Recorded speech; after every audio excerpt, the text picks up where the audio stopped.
The music in Interstellar is god. Did you see how they made it? Have you ever seen the guy who actually plays this music?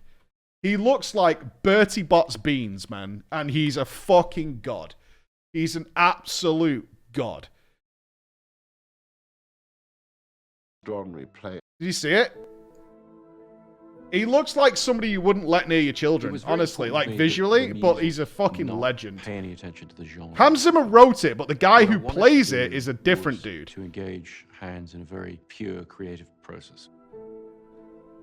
I was working on a completely different movie, and Chris said to me, if he were to write one page of something... Oh, this was cool. So this is how they made... This is interesting from a creative standpoint, right? So, Nolan didn't tell him what the film was about. He told him what the overarching theme was. He didn't tell... I don't think he even told him it was a sci-fi movie. He just told him it was about a father and son. But it was actually about a father and daughter. Like, he left him a very small brief. He wouldn't tell me what the movie was about. But he just write one page, would I give him one day, and just whatever came to my mind, I would start writing. This guy's a fucking genius, though, right? What I wrote for Hans to get him started was some dialogue that I'd written for the film mixed with some ideas behind the film without any indications as to genre or scale, just to free him up from that. You guys got good volume because it's important for this. Because this is, of course, where when this guy starts playing, it's actually nuts. A father and his relationship to his son. It's only later on that I found out that the son wasn't a son at all. It was a daughter. That's right.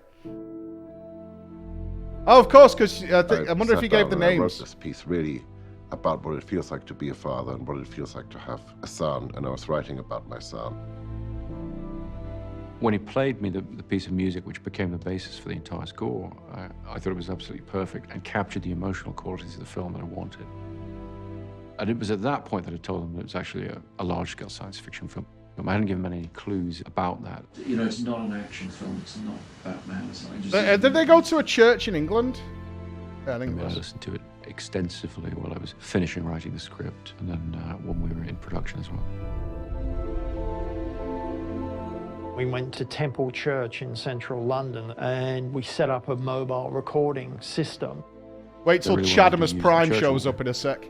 And I also made the case very strongly for some feeling of religiosity to it, even though the film isn't religious, but that the organ, the architecture of cathedrals and all the rest, they represent mankind's attempt to portray the mystical or the metaphysical, what's beyond us, beyond the realm of the No, not you. Where is he? The live, there he is. Human will always give you this extra piece of magic. And we got plenty of magic in Roger. Roger the God. Roger was this sort of amazing human being that happened to us. This humble man who's just an extraordinary player. He would play me the sample and said, well, what have you got? And I would give him a selection. He said, oh, that's a little too heavy, or that's a little too bright, or that's a little too hard. An organ soloist. That is a rare breed, that is. Once he began to realize what the capabilities of this organ were, he began to get more adventurous. That's not Roger Brown. And we began to sort of create as we were going, you know, how about this, Hans? Yeah, I like that. That's good, sort of thing. But it's not what he had in mind. The organ really is a huge, complicated synthesizer. If you think about it, so you have Roger. And air blows through it, and that makes a sound. And it makes the sound of one pitch. And then if you want to shift color, you add another pipe to it, and you add more pipes. What the fuck do all these knobs do? Really very, very complex harmonic structures. And there was this endless discovery going on for both Chris and me, you know, where Roger would take us through all these different voices Roger and the all Dodge, these different man. colors. You can even go a little darker. Darker? Actually, then we should go for this sound. There's something very human about it because it can only make a sound with air, and it needs to breathe. And on each note, you hear the breath. You hear the exhale. You feel a human presence in every sound. And I think that was very Roger to keep nailing the film it. about not just the space that we're looking at, the people in that space. There's an intimacy as well as massive scale, sometimes within a few bars, there's that shift. Let Rog go. There's more buttons on his keyboard. This guy needs a naga. Look at his feet! What the fuck is this tippy tap shit? Within a few bars, there's that shift.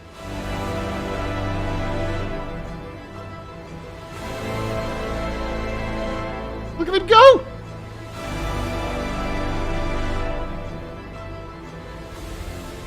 Pulling out all the stops, I now know what that expression means for real. Dude, oh, those fucking ankles are thick, dude. Thick. Legend. Absolute legend. Oh, it's Dash to play that song. It's a good song, though, right? It's a good song. I think it's like, how much is it to watch Hans Zimmer live? It's like £200 26 a months ticket. while time sure flies by. Can't wait to see you at PreachCon. All right. I like your attitude, Shadows. I like it. I like what you're saying. I'll see you there.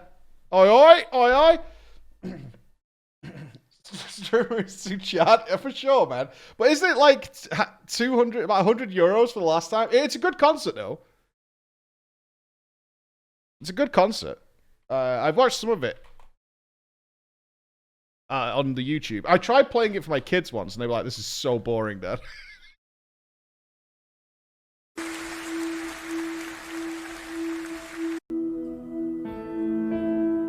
This is so boring. I'm like, it's not boring, man. 100 euros is fine. I think that's expensive for a concert. I do. Can't play it all, otherwise Mickey will get me. Where explosions, right?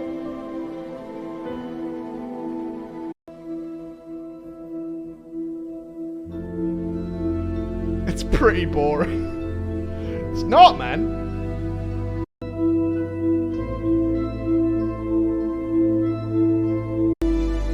You guys, what the